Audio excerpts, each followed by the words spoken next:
After 29 years of loyalty, they gave me a cardboard box and 15 minutes to leave 3 days before retirement. No farewell lunch. No bonus. No thank you. Just silence and a cold security escort out the back door. But they forgot I had one thing left. Leverage. And when I used it, everything they tried to hide came crashing down. If you've ever given your life to a place that erased you like a typo, then you'll understand why I didn't walk away quietly. They say time flies when you're happy. But the truth is, time drags when you're loyal. For 29 years, I walked through the glass doors of Trentwell and Rhodes Engineering at 7:38 a.m. sharp. I never used the full 15-minute grace period. I never left early, even when the halls emptied before 5. And I never called in sick unless Elise had a fever I couldn't bring down. I was the shadow behind the system. The one who made sure the proposals were proofread, the travel itineraries were correct, the boardroom had the exact number of chairs, and the coffee ordered didn't make the executives grumble. No one knew how the place stayed running. But I did. Because I was the one holding the seams together with invisible thread. My name is Lena Maris, and for nearly 3 decades, I was the executive admin assistant to a revolving door of power-hungry men who thought my quiet meant I was simple. They couldn't have been more wrong. My desk sat in the southeast corner of the 22nd floor. It wasn't much, white laminate that always looked one coffee ring away from stained, but it was mine. A small ceramic mug with faded paint sat in the corner, the one Elise made when she was 6. Lopsided, uneven, a little wobbly at the base. It said, Best MOM in the Galaxy, in bright blue glaze. She used a toothpick to draw Saturn's rings and a stick figure of me floating in space with a briefcase. That mug had outlasted 2 divorces, a pandemic, and a merger. Right beside it was a framed photo of my late husband, Jordan. He passed 17 years ago. Cardiac arrest, sudden and cruel. We never got to retire together. Never bought that cabin in Oregon. But I kept the photo close, just behind my monitor. It was my small rebellion, my reminder that there was life outside these walls, even if the air in here smelled like copy toner and corporate anxiety. My coworkers didn't know much about me. I wasn't the type to linger in the break room, and I rarely joined the after-hours drinks. I'd been invited, at first. But when you're the oldest woman in the building by 2 decades, they eventually stop asking. And honestly, that was fine. Because everything I did, every overtime hour I didn't charge for, every executive tantrum I absorbed, every insult disguised as a joke that I let slide off my back. I did it for Elise. Elise is my daughter. 19. Third-year biochemistry student at UMass. Brilliant, stubborn, and determined to make something of herself that didn't involve spreadsheets or catering to egos. I always told her, be louder than me, take up space. And she did. She really did. She called me every Sunday night, like clockwork. Are you still working late, Mama? She'd ask. You better not be doing Callan's reports again. That man's had it out for you since forever. She wasn't wrong. Callan Bryce, Vice President of Operations. My direct superior. The youngest VP the company had ever promoted. Ambitious. Polished. And under all that charm, absolutely ruthless. Still, I'd survived far worse bosses. There was a time, back in '98, when the director of finance regularly threw binders. One missed me by inches. I never flinched. But with Callan, it wasn't violence. It was erasure. He made a sport of rewriting my reports with his own name in the metadata. Introduced me as his assistant instead of executive coordinator. Left me off calendar invites for meetings I scheduled. Called me Thal in emails, even though I hated that nickname, and he knew it. Still, I kept my head down. 3 more months. Then 2. Then 1. And then it was 3 days. 3 days until the retirement party the office manager had already asked me to help plan. 3 days until my name would be announced on the internal newsletter with a soft blue banner and a message of gratitude from the board. 3 days until I'd walk out of Trentwell and Rhodes with a smile on my face, a check in my hand, and a round-trip flight to Italy already booked. Elise had helped me plan it. Rome. Florence. Cinque Terre. I hadn't taken a real vacation since she was born. I used to tell myself there wasn't time, or money, or space. But truthfully, I didn't know how to stop working. Now I was going to learn. The week before my last day, people started asking what I'd miss most. I smiled politely. The view, I said. The routine, maybe the coffee. But what I didn't say was, I wouldn't miss it. Any of it. The gray halls. The hushed whispers after layoffs. The feeling of being invisible in a meeting room where I brought the coffee and then blended into the walls. I was ready. Not just for rest, but for freedom. Then came the Tuesday morning. 3 days before retirement. 7:38 a.m. I tapped my badge at the glass doors like I had thousands of times. The green light blinked. The lock clicked open. I greeted the security guard. Walked past the steel elevators. Pressed 22. The elevator dinged, and the moment I stepped out, something felt wrong. No hum of morning chatter. No smell of fresh coffee brewing in the break room. Just silence. Cold. Heavy. And on my desk, right next to the Galaxy mug, was a small white envelope. Unsealed. My name written in rushed handwriting I recognized immediately. Callan's. I opened it slowly. Inside was a single sheet of paper with Trentwell and Rhodes letterhead. Effective immediately, your position has been restructured. Your employment is hereby terminated. A representative from HR will arrive shortly to assist you in the transition process. There was no signature. No thank you. No explanation. No humanity. My first thought wasn't anger. It wasn't even confusion. It was Elise. I had to tell her. She'd ask questions I didn't know how to answer. Why now? Why 3 days before everything was supposed to change? Why like this? I sat down, the paper still in my hand, and stared at my computer screen. My login credentials were already disabled. The phone didn't work. I reached for my mug, Elise's mug, and felt my hands trembling. A few minutes later, 2 men in security uniforms I'd never seen before appeared at my desk. One of them said, "We've been asked to escort you out." I didn't cry. Not then.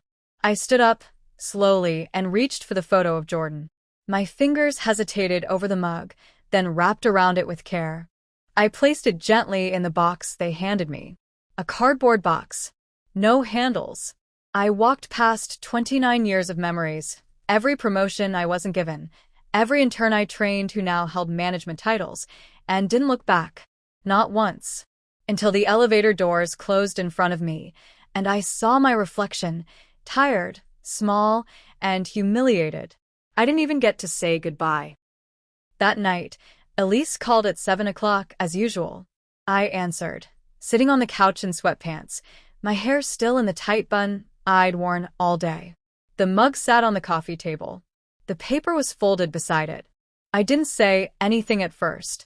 Just listened to her talk about her biochem midterm, the rain in Boston, and how her roommate bought a fish she was sure would die in 3 days. Then she paused. "Mom, are you okay? You're quiet."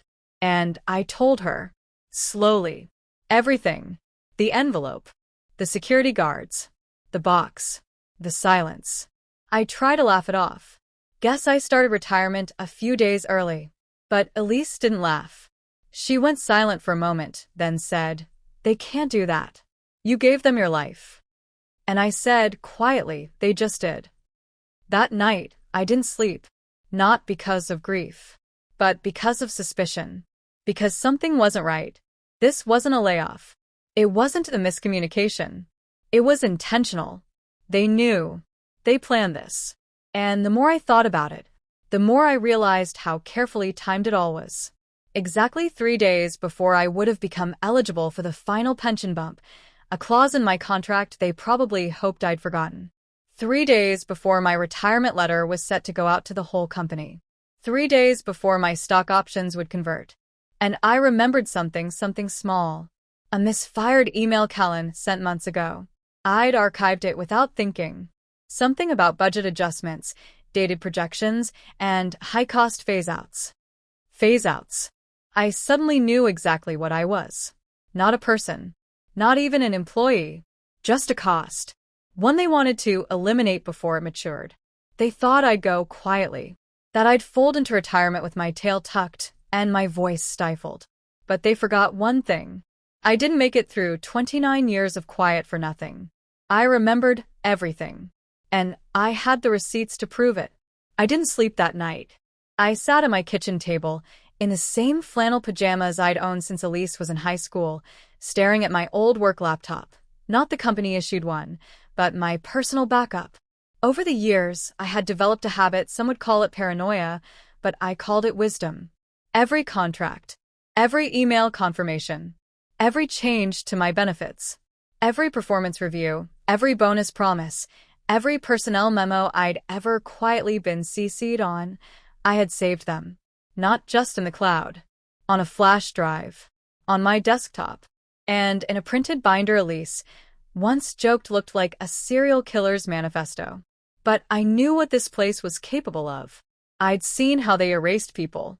They tried to erase me too.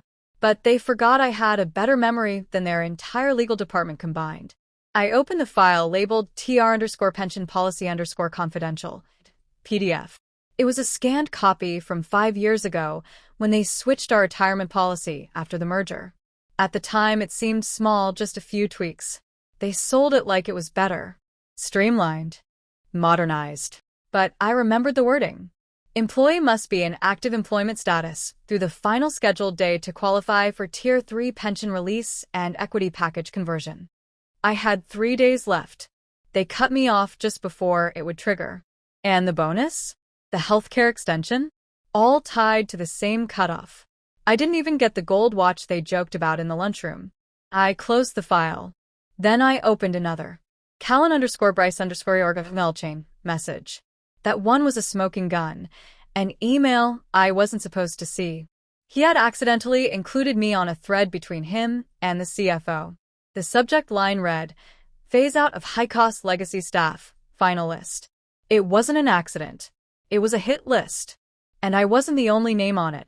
There were 3 others, 2 women in payroll, 1 man in infrastructure. All over 50. All with more than 20 years at the company. All listed under a column labeled Immediate Efficiency Recovery. I felt cold. Not angry. Just hollow. I remembered Margaret from payroll. Her husband had cancer last year. She brought donuts every Friday. She was laid off 2 months ago. They told her it was restructuring. Now I saw it for what it was. Cost-saving murder. I scrolled through the thread. Callan had written, "Recommend we action the Lena Maris before Friday to avoid triggering Tier 3 conversion. Finalize package doc, no press. Keep her off the newsletter rotation." No press. Like I was an incident. A fire to cover up. A body to bury. I stared at the screen. My hands were shaking. And for the first time in years, I felt something sharp claw its way up from my gut. It wasn't fear. It wasn't sorrow. It was rage. The next morning, I drove to a place I hadn't visited in nearly 9 years. A law office in Cambridge. The sign out front read, "Howard, Dre and Lynn, Employment and Labor Attorneys." I hadn't spoken to anyone from there since Jordan died. Back then, we'd used them to help finalize his estate and set up Elise's college trust. I remembered the junior partner who handled our case, Jessalyn. Barely 30 at the time, quiet but laser-focused. To my surprise, she was now the senior partner. She remembered me. "Delina," she said when I walked into her office. "You look tired."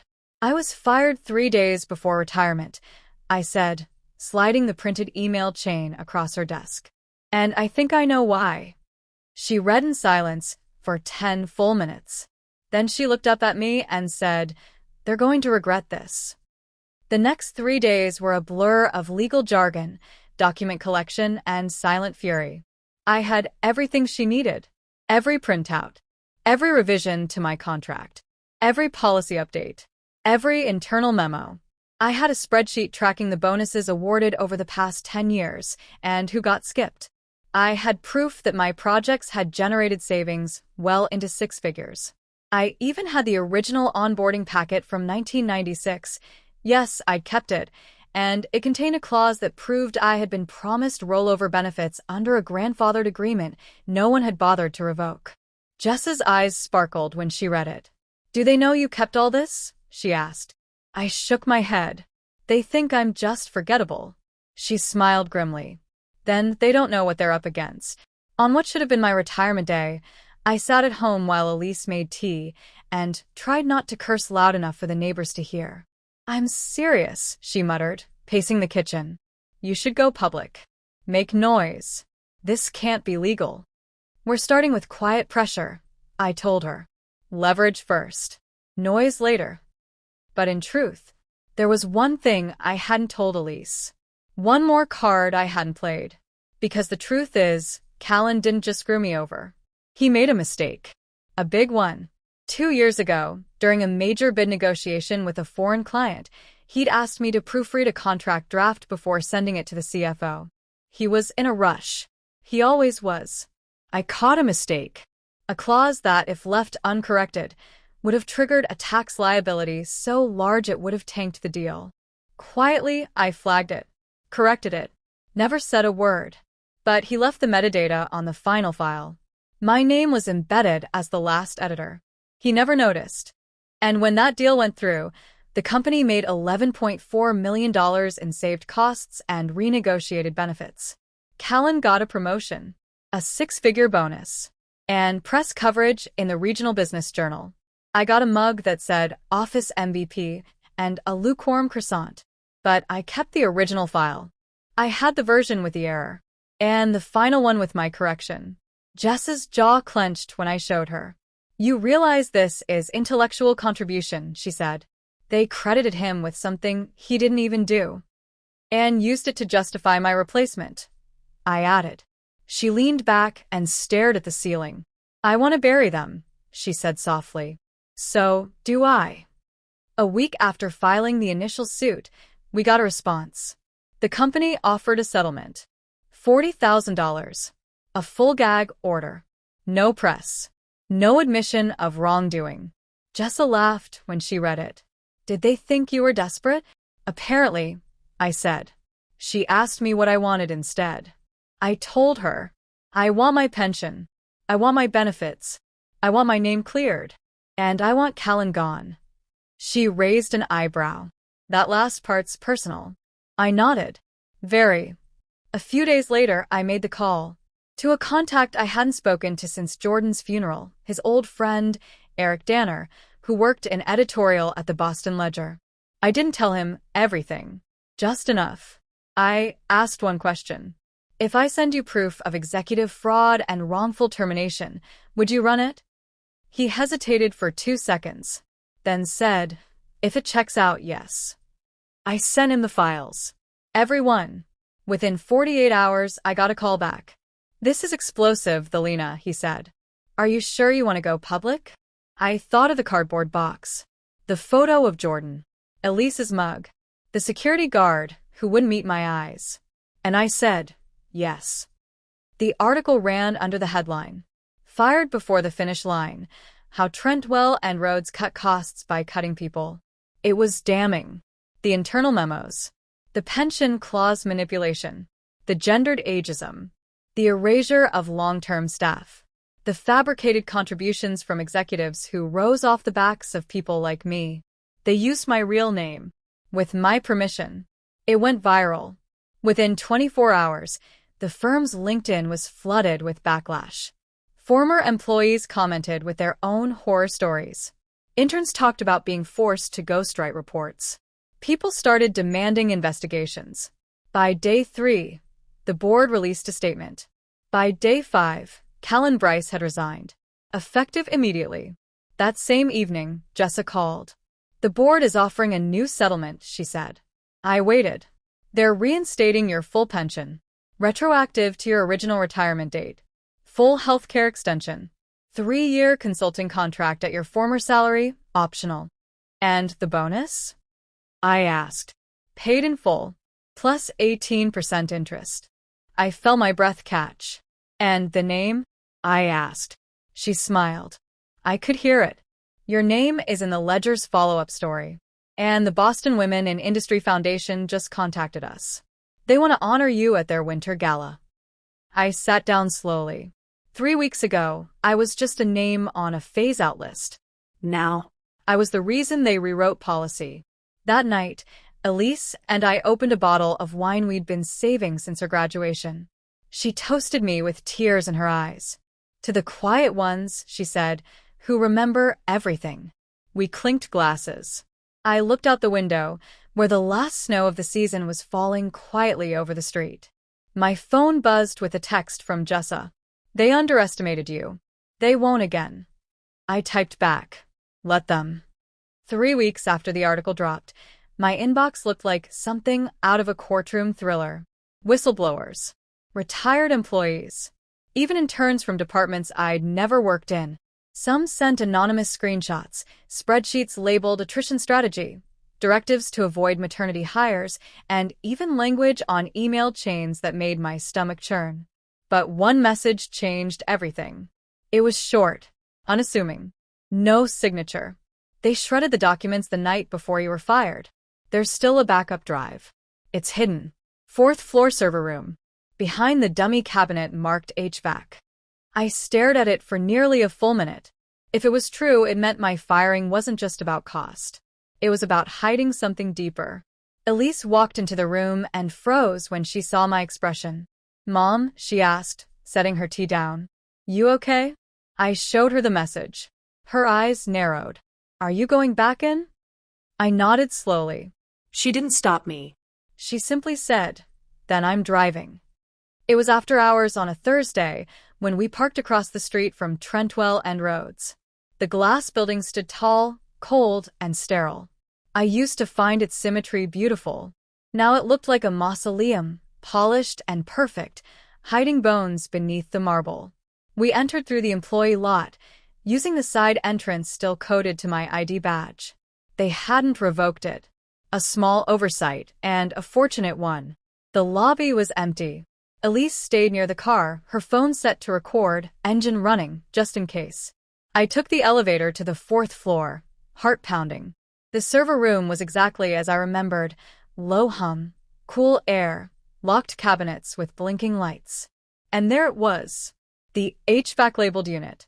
I knelt down, touched the panel. It slid open. Inside was a small, dust-covered drive and a thin folder labeled internal, do not copy. I took both, tucked them into my coat, and left. It was as simple as that. The contents were worse than I expected. The folder included communications from C-level executives strategizing on how to reduce long-term liabilities, including healthcare and pensions, by selectively terminating employees before milestone dates. But what chilled me most was a series of spreadsheets showing a pattern of terminations among women over 45, especially women of color. It was systemic. Documented. Tracked. Graphed. They'd called it succession optimization. Innocuous name. Monstrous in meaning. Jess's reaction when I handed her the folder was immediate. We're reopening everything, she said. What does this change? I asked. She looked at me, eyes wide. Everything. The revised lawsuit was filed as a class action, with 3 other former employees joining me as co-plaintiffs. And suddenly, we weren't just asking for reparations. We were demanding reform, public hearings, HR restructuring, oversight audits, the total dismantling of their so-called optimization strategy. And the media? They ate it up.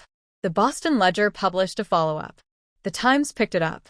So did Business Daily, under a piece titled, The Woman Who Wouldn't Be Silenced, How One Engineer Toppled a Corporate Goliath. They used my photo this time. Not a candid, not a shadowy silhouette, but a portrait, me standing in front of my fireplace, Elise's college acceptance letter framed on the mantel behind me. I looked tired, but whole. A month after the article ran, I received an invitation I never expected. Trentwell and Rhodes Board of Directors requested my attendance at a private executive session. Not as an employee, but as a consultant. Elise nearly dropped her bowl of cereal when I read it out loud. Wait, are they trying to hire you? They're trying to mitigate, I said, setting the letter down. The damage is done. Now, they want to pretend they always meant well. Are you going to do it? I was quiet for a moment, then nodded. Yes. Why? I looked at her, at the framed picture of Jordan on the bookshelf, at the quiet strength I'd carried for years. Because they don't get to write the ending, I said. I do. The boardroom was the same as I remembered. Glossy. Intimidating. Full of men who wore watches more expensive than my first car. They didn't stand when I entered. But I did notice the tension in their eyes. The power shift. I wasn't a subordinate anymore. I was the one who held the pen now. The chairman cleared his throat. Ms. Maris, thank you for coming. I said nothing. He gestured to the files in front of him. We'd like to move forward with reforms. Transparency protocols. Diversity audits. Voluntary oversight committees. I waited, then asked, voluntary? A beat. He hesitated. We hope it won't come to legislation. I leaned forward. It already has. Silence. Then, we're also willing to offer a settlement revision to the class action. I tapped the folder in front of me. Their original data, now cleaned and annotated by Jess's team. I'm not here for a higher number. A murmur from the legal advisor. I continued. I'm here for structural change. Mandatory retirement protection. Transparent benefit rollouts. A third-party ombudsman. And I want Callan's successor to be someone qualified, not just connected. You're asking for control. I didn't blink. I earned it. The reforms passed. Not quietly. Not without resistance. But they passed. And 6 months later, the company's internal culture began to shift. They published every hire and termination by demographic breakdown. They launched a whistleblower hotline. They promoted a woman named Raina Lask, a systems analyst I'd mentored a decade ago, to VP of Operations. And Callan? He resurfaced in a boutique consulting firm, peddling leadership seminars to CEOs who hadn't read the papers. The irony wasn't lost on me, but I had no interest in chasing him. He'd already lost the only thing that mattered, his illusion of power. Elise and I took the trip to Italy that summer. We walked the winding alleys of Florence, ate gelato by the Ponte Vecchio. She cried in front of the Duomo. I cried when we reached the cliffs in Cinque Terre. I hadn't realized how much I needed the silence. Not the suffocating silence of being ignored, but the healing silence of being free. One morning, on a hill above Siena, Elise asked me if I missed the office. I looked at her, and I said, I miss who I used to be before they taught me to be small. She didn't reply. She just took my hand. The night before we flew home, I received a letter, paper, handwritten, no return address. Inside was a note. You don't know me, but I know who you are. Thank you. I stayed because I thought I had no choice. You reminded me I do. No name. Just a tiny, pressed daisy taped to the bottom corner. I stared at it for a long time. Then placed it in my journal, between pages that smelled like espresso and lemon oil. Sometimes, victory doesn't look like fireworks. Sometimes it looks like quiet vindication, like a daisy in an envelope. Now, I spend my mornings reading the paper on my porch. I teach workshops at the community college, seminars on career strategy, resilience, negotiation. I tell women not to wait until they're 3 days from retirement to fight back. I tell them that leverage isn't luck. It's preparation. It's memory. It's refusing to let anyone rewrite your worth. And when they ask me what I do differently, I say, nothing. Except maybe save my receipts in prettier folders. They laugh, but they take notes. And they don't forget my name.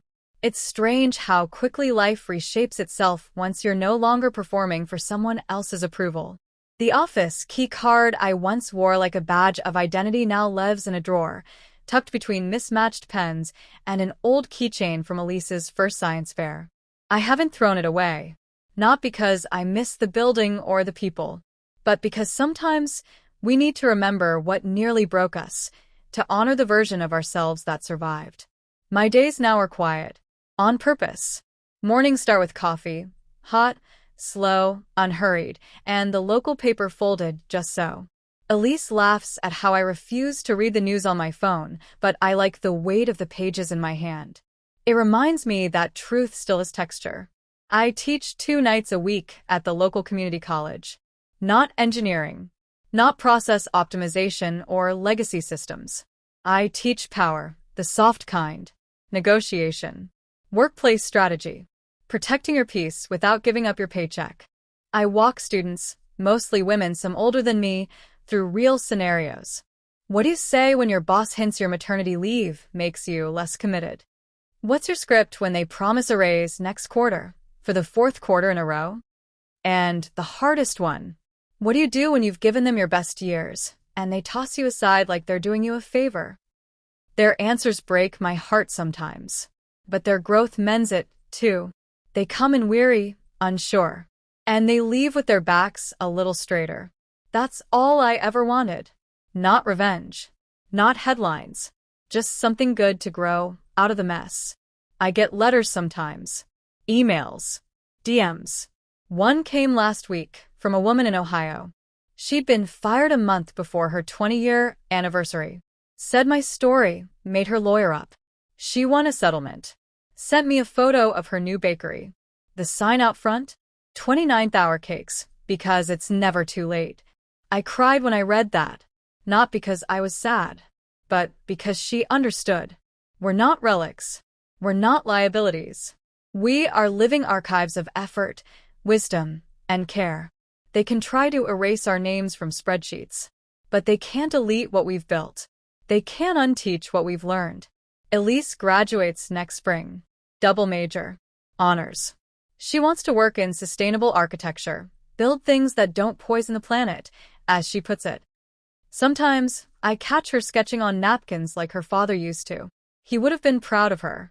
And I think, in some quiet way, he would have been proud of me, too.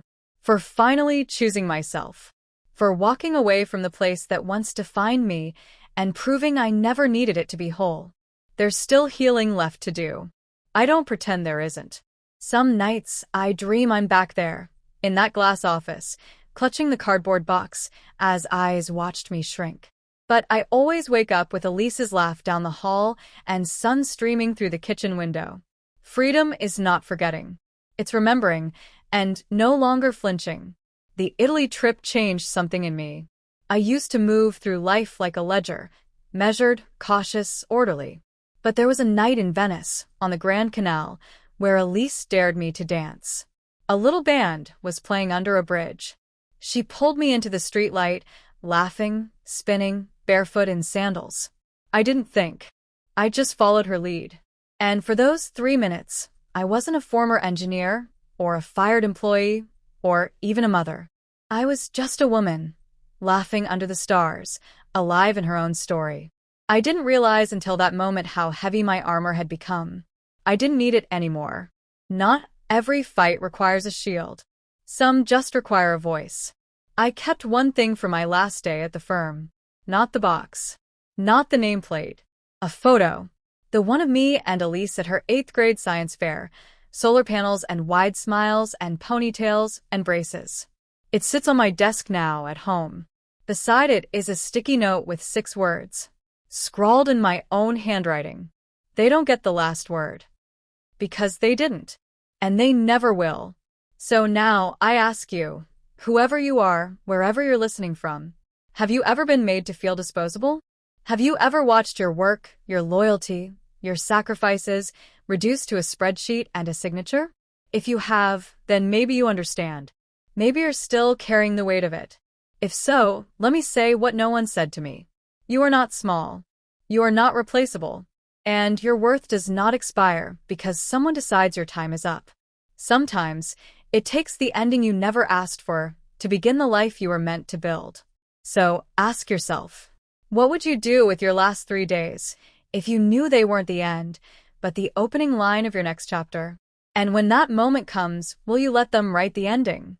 Or will you, like me, pick up the pen?